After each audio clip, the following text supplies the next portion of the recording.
Mr. Macmillan announced some big changes to international students program. And what does this mean? Does it affect you, or what are these information he talked about?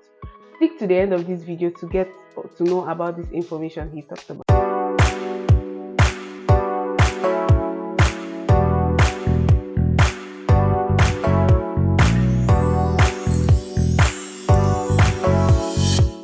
Hi amazing people, welcome back to my channel. If you're new here and you're seeing my face for the first time, my name is Sophia aka NnukwuAda. I'm a content creator based in Canada, and on my channel I talk about immigration news, both for those applying through the study route or the PR route. I just talk about those pathways that would help you migrate from different parts of the world to Canada, which is one of the top most destination places for immigration. Yes. So today I'll be talking about the big changes to the international students program that the new immigration officer, which is Macmillan, that took up from Sean Fraser, announced like a few weeks back, 2 or a week back. I'm going to be talking about this. I'm going to be talking about how it affects you, and I would also break down this information for people that didn't understand what he said. I would encourage you to subscribe, like, turn on post notifications for this channel so that you get notified anytime I post this content, because I believe it will be helpful to you or your friend or somebody related to you that wants to migrate to Canada. So, disclaimer, I am not an immigration officer. I am not licensed with RICC. I am not an immigration lawyer of any sort. I just post out content or information that I get for you guys to assist you with your journey to migrate to Canada. So let's dive right into the video. Mr. Macmillan, for those who doesn't know, is the new immigration officer. He's like the new guy on the block that took over from Sean Fraser, which we already knew. He just took over, and we haven't been hearing much about him or much stuff about him, but recently he announced these big changes that have been all over the internet. People are complaining and everything. So like I said previously, I want to explain what this means in a layman's term for people to understand. So everything I'm giving you is some of the information he said plus my own understanding of whatever he said. So firstly, he talked about, I don't know if you were aware, I think early last year or late last year or early this year, there was a news that was going around. I don't know if those outside Canada heard about it or it was just those inside Canada, that they talked about some people that came into the country with some fake admission letter, and they are still back and forth with it now. Those people are currently under investigation to know if they were aware that their agents used a fake immigration letter for them, or they were not aware. So if you're not aware, I think they would give you a PR status, or you'll be able to file in for a PR status and all that. But if you're aware, you would have to receive a 5 years ban. Yes, and once you get a 5 years ban in Canada, it will also affect US. You can't apply to US because Canada and US use almost the same database. So if you're banned in US, you're affected in Canada. If you're banned in Canada, you're affected in US, because they'll always ask you if you're filling your immigration form right, if you have ever been banned from going to US or stuff like that. So you get what I'm trying to say. So the thing, let me just go back to the brief story of those guys then. I know it's really not related, but it's kind of related to this thing because he talked about it during the announcement. Yes. So there were this couple of guys that came in. I'm not going to mention any country so that it won't look like I'm discriminating or something like that. So we all know it. I believe this news is in the net, so you can do your research and learn more about it. So there were some of these guys from another country that came into Canada with a fake immigration letter, and I think after schooling and they were going to apply for their postgraduate work permit, or they wanted to file for their PR status or something like that, they now found out that those admission letters were not authentic. So there were a couple of them. There were so much that were being caught. So some of them were able to explain that, oh, they didn't know it was a fake immigration letter, and they were given like a pardon, and they were allowed to progress to apply for their PR status and all that. While those that were found guilty that actually knew that they came in with a fake admission letter, they were handed off to the custom officers and the police force to continue from there. And once they are found guilty, after they've been taken to court and all that, they might eventually get a 5 or 10 years ban, depending on the gravity of their offense. So he talked about this, and he now announced that there would be a new authentic verification system that will be done in collaboration with the schools. That's one of the first announcements he talked about. So he announced that starting from December this year, there would be an enhanced verification system that schools that would enable RICC verify your admission letter, which is something that has not been done before. Normally, if you apply, they give you admission letter, you just start, you file it, apply to RICC, and then boom, you're in Canada and all. So now RICC themselves, even after submitting that letter to them, they'll still proceed to verify from the school to check the authenticity of your admission letter, which is another way of cracking down on people that come into the country with fake admission letter. So that's why they are going to do this system. He didn't explain further how the system is going to come about or what method they are going to use. He just said that there will be an enhanced verification system. So we are yet to know what kind of way he will use to do it. Maybe they don't want to announce it so that people will find a loophole. So probably with time we'll be able to find out what that system entails or how that system operates. So for now, we'll just stick with this one we know about. Really, this doesn't affect people doing admission the right way. It doesn't really affect you. So if you're actually using a verified agent that is RICC recognized, you know there are so many agents out there. Some are fake, some are genuine. The truth is, I will advise you, if you can do your application by yourself, you rather do it by yourself. I would just advise you to do it by yourself. But if you know you cannot do it by yourself and should be told you can afford an agent, fine and good, go with an agent. But using an agent, ensure that your agent is RICC approved. There are lots of fake agents out there. All the agents have a number. There's a number they have that you can use to verify if they are authentic agents from the website. I think I'll shoot another video about that, so that I'll teach you how to verify your agents.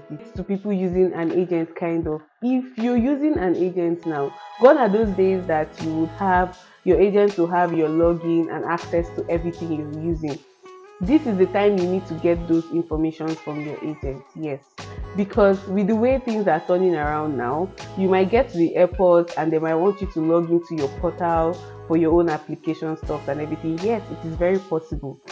I know that of late, or even before now, there were people that you get to the airport, they'll ask you to log into your phone, they'll want to check one or two things, which by right they are obliged to, or they can even decide to if they want to.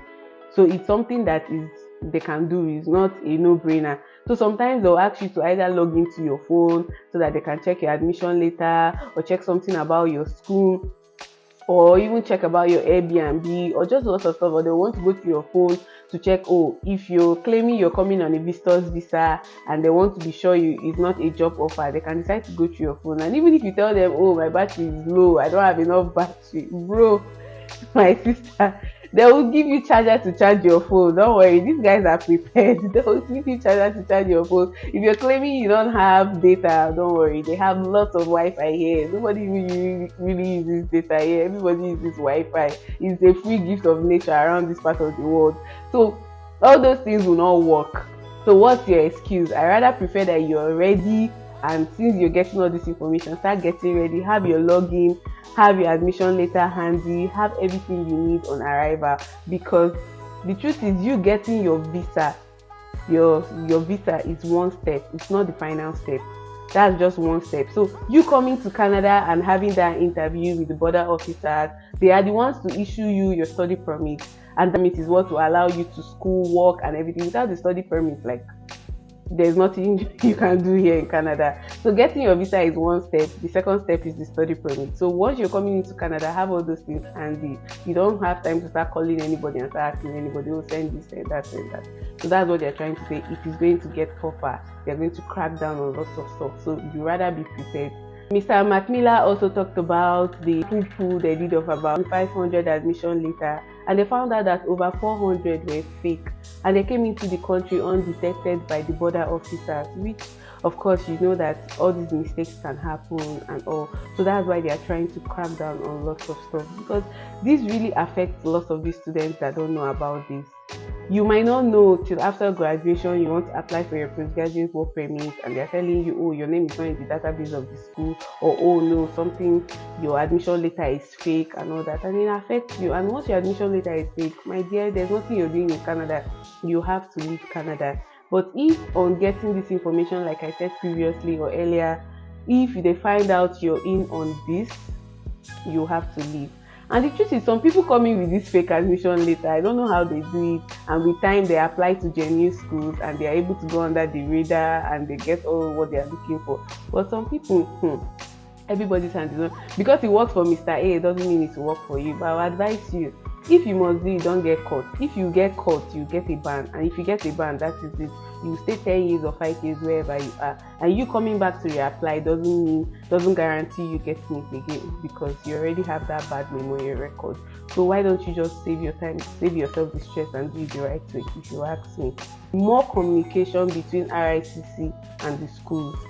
Before it was just maybe 1 or 2 communication, but now they're trying to say there will be more communication between RICC and the school. The school will have to, RICC personally will have to ask the school for more information, get to know everything, and any other thing you're doing, you'll get caught. Trust me, this time around you'll get caught. And this also means that, you know, sometimes people apply for school, and when they get their visa, they will find out that their admission has been revoked, meaning because they were not able to pay the school fees before the deadline, or they were not able to complete the payment or little payment or something, or maybe the seat for that period has expired or something like that. And most of these people don't even inform RICC that, oh, my admission was revoked. You still come into the country with those admission letter, and at the end of the day, RICC doesn't know. So what this means, that all those things we do under the book will come out to light. Because if you get a visa and your admission was revoked and you didn't tell RICC, right? Now the RICC is communicating with the school. By the time the RICC should ask the school about so person, and it's like, we revoked his admission. What does it mean? A ban. So everything that is done in the dark will come to the light because of what some people did. Yeah.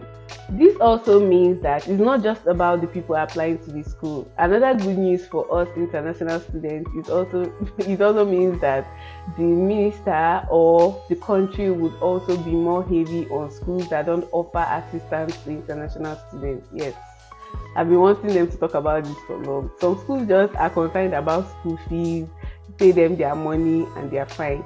Some of these schools are meant to offer more assistance to international students. And some of these international students don't even know that school is supposed to, like, there's a friend of mine that was complaining about something, and she said she spoke to one lady, I think in church or something like that, and the lady told her that you're an international student, there are so many helps that are available to you to get from school. So this particular thing, this XYZ thing you're asking me, your school is supposed to provide it for you. And yes, some schools are supposed to offer more services, like helping with accommodation and all this stuff. Some schools are supposed to, but actually it's just sad that some of these schools don't actually offer these things. And I don't know if it's because the international students don't reach out to them, or maybe you reach out to them and they don't agree to it, or because they are overwhelmed with the number of international students coming in, or what. I don't know. That's the minister is saying that these schools that don't offer this, they will be cracked down on. They would probably punish them because of not assisting these international students or stuff like that. And then the schools that assist international students will also have faster processing time of visa. So it's actually a good thing if the school comply to these things that have been said. So meaning, if the schools assist the international students and they have high rating and all that, when students from outside the country apply to these schools, the RICC would make their own immigration stuff faster visa processing time, high priority and all that. So let's see if these schools will start working, if they'll start doing what they're supposed to do. Then one of the announcements that he made that got the internet buzzing was when he was asked the question, saying that are there other pathways that are available to international students so that you'll be able to convert to PR. I mean, when you want to get your postgraduate permit from there, you'll be able to convert to PR from PR to citizenship. That's the end point. So she just asked, are there other pathways that are available? Out. He said, being an international student does not guarantee citizenship or PR. That was what he said. And most people were attacking him and fighting him for this. I know everybody should calm down because people were like, after paying millions or thousands of dollars, and you're telling me this. The truth is, let's be logical thinkers. Let's leave emotions aside. He's legally right by saying that it doesn't guarantee it. Even though they know that deep down, most people use this education stuff to like convert to PR and stuff like that. But he's right by saying that it doesn't really guarantee it, because the truth is nothing is promised. Let's be honest, nothing is promised. Today is not, tomorrow is not promised. It's only now you have, right? It's now this moment that you have.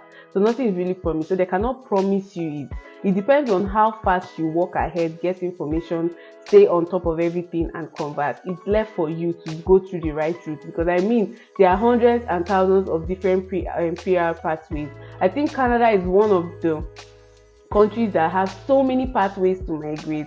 We have the Canadian experience class, we have those other provincial nominations that can give you extra 600 points and all those details, all those ones. That one is another different video. I know that the thing is just so much. When you think you know, or new ones are coming out and they keep modifying and bringing out new pathways for you, I mean. So if you can be able to stay on your game, get informed, do all those things, get your experience, enter the pool, because all these things we are doing, we are still going to enter the pool someday. The pool is the end game of all these things. Getting your points, entering there and getting nominated. That is just the end point. So it is not promised. It is left for you to do your homework, stay on top, know what to do, how to do it, and get that PR. It's not like he's going to tell you, yes, if you do it, you get it, he'll give you. That's what he's trying to say. That's what I'm explaining. Don't cut my head. I am saying it in my own way. I understand. I said earlier, to add to what I said earlier, it depends on you getting that information about converting. Some people do 1 year program. It's not like the 1 year program is bad. It's just that you need to know that when you do the 1 year program, you only get like 1 year and few. I think you have to leave. And that postgraduate work permit, you can only apply for it once. Yes, you can only apply for it once, not twice. So most people that come with 1 year, if you come with a 1 year program, it is good, but you have to be very fast to stay on top, get that information and convert before it expires. Yes. So why most people go for 2 years program is so that within that 2 years plus your extra 3 years postgraduate work permit, that's making it a total of 5 years, you would have some extra time to get those information and convert. And yes, you getting a 3 years doesn't necessarily mean that you've hit the jackpot. If you don't know how to get those information, if you don't know how to stay on top of those information, you will still fall short of time, because I know lots of people that came with that and they fall short of time. So this is something you should also look at and know this. And I still said earlier again, you know, they have different PR pathways, which I mentioned earlier. These PR pathways, most of the international students after graduation, they go and fall under the Canadian experience class, which is another PR pathway, or go there. And you know that this Canadian immigration class, it's been long they held their nomination or their pool or whatever. It's been long they did that, their whole pool stuff. So most people that now fall under there, because they haven't done it for a long time, you now stay there for a very long time and you run out of time. I feel like you should also explore more pathways. Explore more pathways. Don't just go and hammer on that Canadian experience class. And trust me, you're not the only one there. Imagine most of the international students are there with higher points. What are your chances of you getting it? That is what you should be asking yourself. And most of these things are college students, people that go to college. They always find their way to that Canadian experience class, and everybody will join themselves there, knowing fully well that this their draw or whatever has not happened in a while. All this will also affect your chances. But it is more easier for people with masters. I think as a master's student or a PhD student, you have your own stream self that is more easier for you to convert to PR. There's a special one that is available to master's students. Money, if you have the head, if you have everything, you can do that master's own and convert easily. So like I said, there are so many pathways. You just need to explore, ask questions, browse, always sleep on that ICC website, so that as the information are changing, as they're changing policies, you're also changing and you're not behind. That's the only way you can be able to convert. Nobody will do it for you, you will do it by yourself. That's just the truth. You need to know what to study, where to study, and know the right programs. Everybody just wants to come to Canada. Yes, you can come to Canada, but the truth is that some courses are not hot cake. Some courses are not in high demand. You need to find out the courses that are in high demand in Canada and align yourself to that. These are things you need to do. I'm not going to go too much into this because I don't want the video to be long, but I think in my next video I'm going to talk about the schools in Canada. If it's something that you'll be interested in, you should watch the next video I'm going to post, because I'm going to go into details of the school in Canada, talking about the courses in high demand and all those information. These are things I know at this point somebody is complaining, my God, which one will want here, which one will not go here, which one will want do, the information are too much. My brother, my sister, the information are too much, but these are the information you will need. That is just the truth. Even if you come to school here, you will be given 100 assignments to do on that one within a short period of time. So they are trying to drill you for the school that you're coming to. Look at my eyes. Water in my eyes. So schooling here is not for the faint-hearted, but like I said, I will talk about it in my next video. I will also share my own experience so that you will know. This is what I could get from. Announced that there are other pathways. He said that it looks like there may be more pathways in the future. I think most of them have been announced already, about the agricultural, carpenters, construction workers, skilled trades, etc. These are things he's talking about, that there might be other pathways, but he doesn't really know if those pathways will be necessarily for international students. So this is a summary of what Mr. Macmillan said. We have come to the end of the video. Thank you all for your comments you drop, your questions and everything. And I'll keep doing my best to answer the ones I can to the best of my ability. But like I'll always say, do your due diligence to do research, ask questions, go online, browse. No information is too much, no information is too small. So thank you guys. If you watched to the end of this video, I know you're already hooked to this channel and you love this beautiful lady.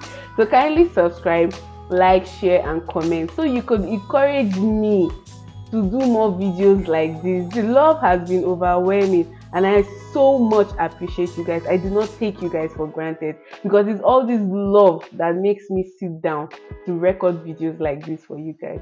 I love you so much. Thank you so much. Until next time, bye.